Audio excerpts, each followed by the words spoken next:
যে 4টি জিনিস আপনার বাচ্চার জীবন খুব সহজেই ধ্বংস করে দিতে পারে। নাম্বার 1, বাচ্চার মা এবং বাবার সাথে ডিসকানেকশন। তাদের সম্পর্কে আনহেলদি রিলেশনশিপ প্র্যাকটিস হচ্ছে, অ্যাবিউজিভ রিলেশনশিপ প্র্যাকটিস।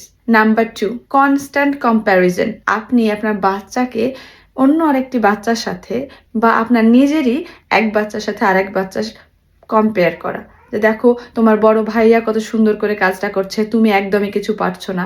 পাশের বাসার ছেলেটি তোমার থেকে ছোট, সে তোমার থেকে কত বুদ্ধিমান, কিন্তু তুমি কিছুই পারো না, তুমি একদম বোকা। এই ধরনের কম্পেয়ার করা।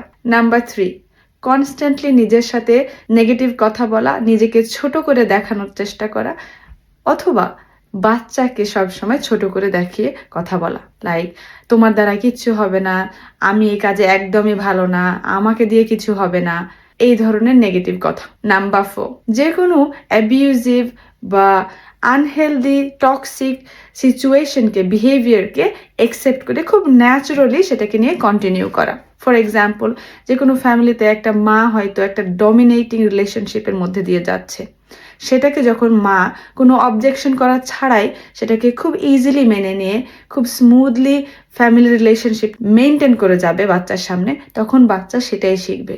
এবং ও যখন ভবিষ্যতে এরকম সিচুয়েশনের শিকার হবে, সেও তখন নিজে অবজেক্ট না করতে শিখে সেই সিচুয়েশনটাকে খুব ইজিলি অ্যাকসেপ্ট করে তার লাইফ লিড করা শিখবে, ভাববে যে এভাবেই লাইফটাকে লিড করতে হয়, মেনে নিতে হয়। সো আপনারা যত দূর সম্ভব এই প্র্যাকটিসগুলি থেকে বাচ্চাকে দূরে রাখুন। ভালো থাকুন।